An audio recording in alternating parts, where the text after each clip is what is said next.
biggest turnout today in downtown Boston, standing up to hate, all a counter-protest of this group.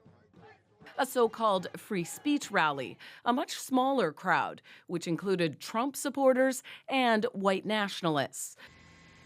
Someone in the group even brought a Canadian flag. Not far away, the counter-protesters. I think all of us need to stand up on the side of love and justice and peace and be united and tell the world that racists and hateful people are not welcome in Boston. And if you do come, you're going to be overwhelmed by a mighty force for love and for justice and for peace. Compassion is the answer to this, right? Empathy and compassion. And the hardest thing in the world to do is to have compassion for someone who has no capacity for compassion. But they are exactly the people that need it the most. What's your name? Counter-demonstrators had the support of Boston's mayor, shown hugging one of them. However, one so-called free speech advocate insisted his side is misunderstood.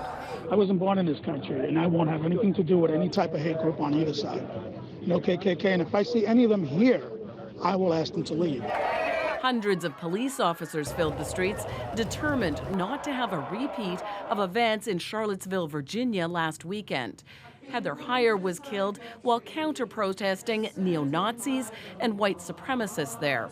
Tensions have run high since, inflamed by statements made by President Donald Trump days later. You had a group on one side that was bad, and you had a group on the other side that was also very violent.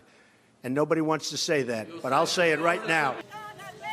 People also gathered in several other U.S. cities today, rallying against white supremacy. While most of us here would like to think of images like we saw in Charlottesville last week as part of our past instead of our present reality, we live in dangerous times.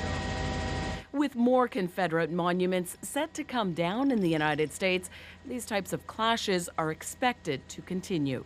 Lorenda Redekop, CBC News, Toronto.